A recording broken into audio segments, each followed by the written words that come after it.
E aí, bom, então, tava meio parado o canal porque eu também estava um pouco, vamos dizer assim, desinteressado de teologia e essas coisas que a gente trabalha por aqui, mas felizmente uma leitura me retirou do fundo da caverna e me colocou à disposição de tratar desses temas, talvez de uma forma um pouco diversa nesse vídeo, mas aqui estamos.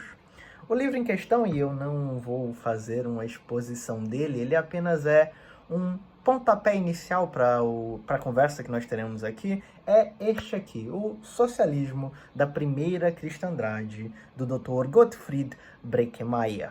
Bem, o início da discussão se dá exatamente aqui.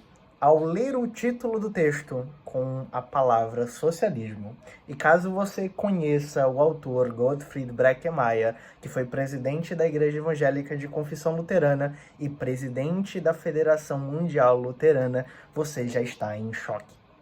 A sua preocupação é o que vem a partir daí. Luiz vai defender, portanto, isso e aquilo que eu odeio, isso e aquilo que é uma desgraça para todo o cristianismo, isso e aquilo que vem acabando com a verdadeira fé dos cristãos.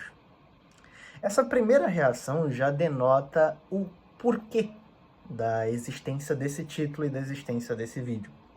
Você e muitas pessoas por aí que talvez não sejam alcançadas por esse vídeo está se boicotando teologicamente. E o que eu quero dizer com isso? O que eu quero dizer com isso não é que você precisa parar de crer no que você crê, que você precisa abandonar a sua confissão de fé, que você deve se negar à leitura dos clássicos da sua tradição, que você precisa mudar toda a sua cabeça e abraçar o que há de mais novo na teologia acadêmica.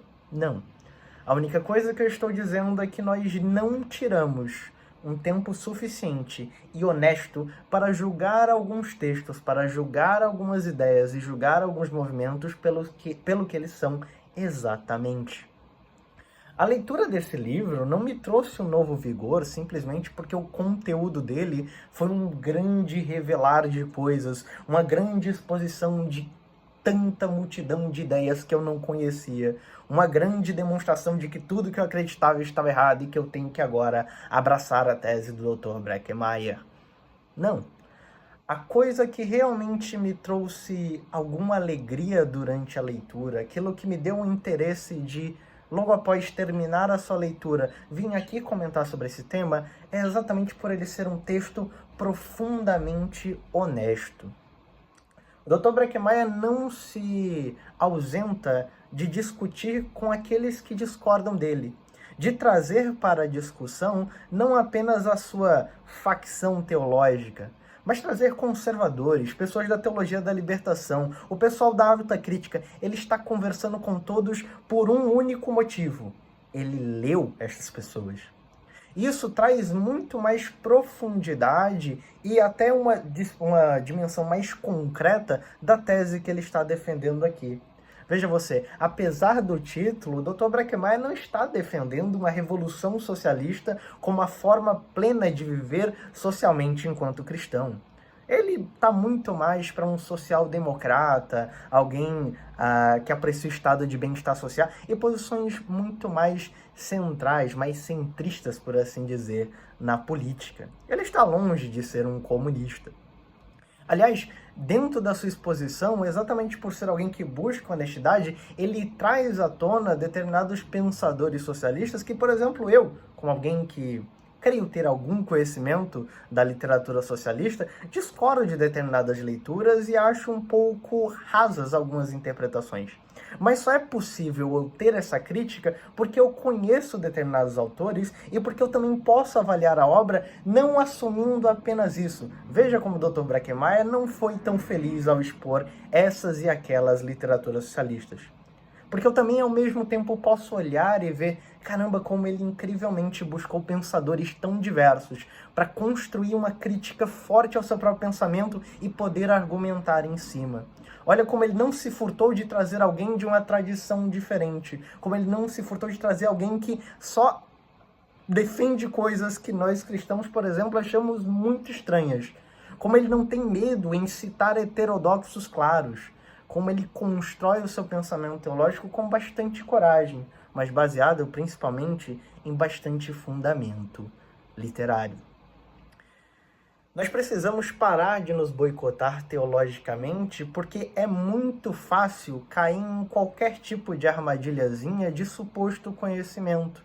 Mais cedo, navegando na internet, tive o desprazer de um vídeo curto cair na minha timeline sobre um suposto senhor que é de família judaica e, portanto, conhece o hebraico moderno, e que, ao ver a comparação entre o Salmo 23, creio que da Almeida Revista Atualizada, e da Bíblia hebraica moderna em seu celular, demonstrou que ali existiam erros. Como assim vocês nunca perceberam isso? Veja só o tamanho da loucura. O hebraico utilizado no texto bíblico não é o hebraico moderno. E os tradutores da Almeida, eu tenho plena certeza que conhecem todas essas variações textuais e escolheram a que eles julgaram melhor para o seu texto. Não existe nenhum tipo de coisa inteligente sendo dita ali. Pelo contrário, é uma desinformação clara e aberta. Mas que muitas pessoas nos comentários falam: meu Deus, eu nunca parei para pensar assim. E já começava a constituir profundas teologias bíblicas, grandes e sistemáticas, a partir de algo que é completamente falso. E se essa cultura de ler teologia séria, de verdade, que dialoga com a academia, que dialoga com a tradição, que dialoga com os grandes textos, com as grandes críticas, com as grandes proposições, fosse mais difundida, vídeos como esse simplesmente não existiriam, porque os cristãos não parariam o seu tempo para ouvir tamanha bobagem. Me estressa bastante como é fácil, ao meu ver, enganar cristãos. Até mesmo aqueles que se interessam por teologia, se interessam por temas bíblicos, são facilmente enganados por qualquer um que apareça na moda e dê uma informação normalmente bombástica, que também normalmente é equivocada, para não dizer completamente falaciosa. Precisamos ler mais livros como esses. Não necessariamente o Dr. Gottfried Breckenmeyer, não necessariamente coisas que falem sobre Atos 2 e 4 e um suposto socialismo que havia ali, mas livros que dialoguem de verdade com a produção ampla acadêmica, que tragam realmente posições que são corajosas e verdadeiras. De repetição em repetição, de explicação das mesmas coisas, nós já deveríamos ter nos cansados nos primeiros meses ou anos do nosso estudo teológico. É infelizmente que eu enxergo muitas pessoas que quase há décadas estudam teologia e ainda estão se surpreendendo, se maravilhando com a repetição, com outras palavras, daquilo que eles mesmos sabem. Nada mais é do que uma condição de estar na zona de conforto do saber e do conhecimento científico, para que as coisas não fiquem um pouco complicadas na cabeça. Ler textos assim vão lhe colocar diversas dúvidas, vão lhe dar diversos problemas, você vai ter muita coisa para pensar. Mas veja só, isso é produzir teologia se nós queremos de fato que a teologia seja algo como a ciência, como a área do saber realmente verdadeiro. A teologia catequética, a teologia dogmática, tem evidentemente o seu valor. É ela que define a junção de credos dentro de uma confissão cristã, dentro de uma tradição cristã. E evidentemente nós não vamos trazer literatura crítica e essas discussões da academia para o púlpito, para o estudo de jovens, para qualquer coisa do tipo.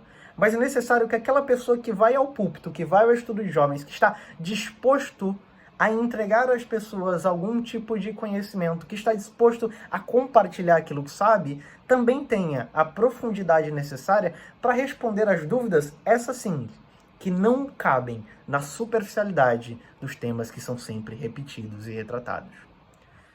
Não devemos abandonar aquilo que estamos lendo, mas devemos jogar fora alguns preconceitos, devemos jogar fora algumas ideias precipitadas. Devemos ler, entender, compreender, ressaltar os pontos positivos e fazer críticas honestas aos pontos negativos, porque somente assim estaremos de verdade desenvolvendo teologia.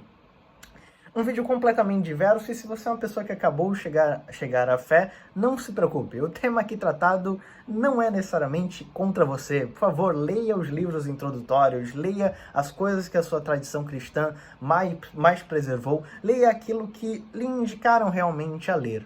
E aqueles que estão há mais tempo, fica aqui um grande aviso, um grande chamado. Quando é que nós vamos sair da fase maternal da produção de teologia para entrar numa fase verdadeiramente adulta, verdadeiramente madura, que sabe dialogar, pensar e ler as mais diversas formas de construir teologicamente, para assim ter uma teologia cada vez mais robusta, firme, concreta e que saiba dar respostas reais para os problemas reais do nosso tempo e do tempo vindouro.